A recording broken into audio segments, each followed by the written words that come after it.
En fait, c'est une évolution qui était importante entre l'arrivée des nouvelles normes, notamment le HQE de construction. Après, on a eu le HQE d'exploitation, plus les normes anglo-saxonnes. Donc, ça nous a permis de travailler beaucoup sur l'enveloppe et sur le respect de l'environnement par cette enveloppe. Après, il y a eu les usages, donc comment une entreprise utilise les bâtiments.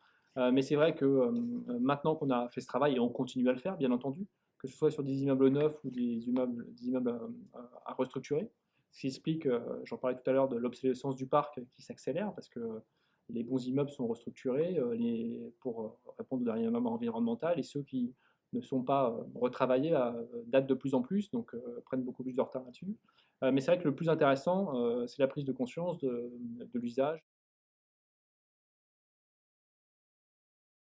L'entreprise, quand elle réfléchit sur une implantation d'immeubles de bureaux de grande taille, il y a une question d'usage, une question d'évolution, de flexibilité. Dans cette notion-là, on a des phénomènes de je déménage une entreprise et ce déménagement impacte une partie des collaborateurs. C'est comment cette partie-là, je crée quand même du bien-être et je mets en place une qualité de vie au travail importante en leur permettant de travailler à distance dans un bon environnement.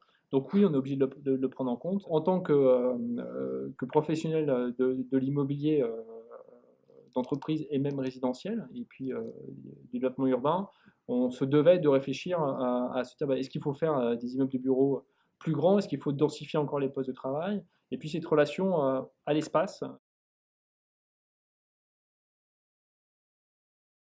Un bail classique, oui, encore sur les sièges des bureaux principaux, mais une notion de passation de service que les TPE, PME, les startups, commencent à plébisciter, c'est-à-dire de passer du bail à la prestation de service. Les grandes entreprises commencent à y réfléchir. On est vraiment précurseur sur ce sujet.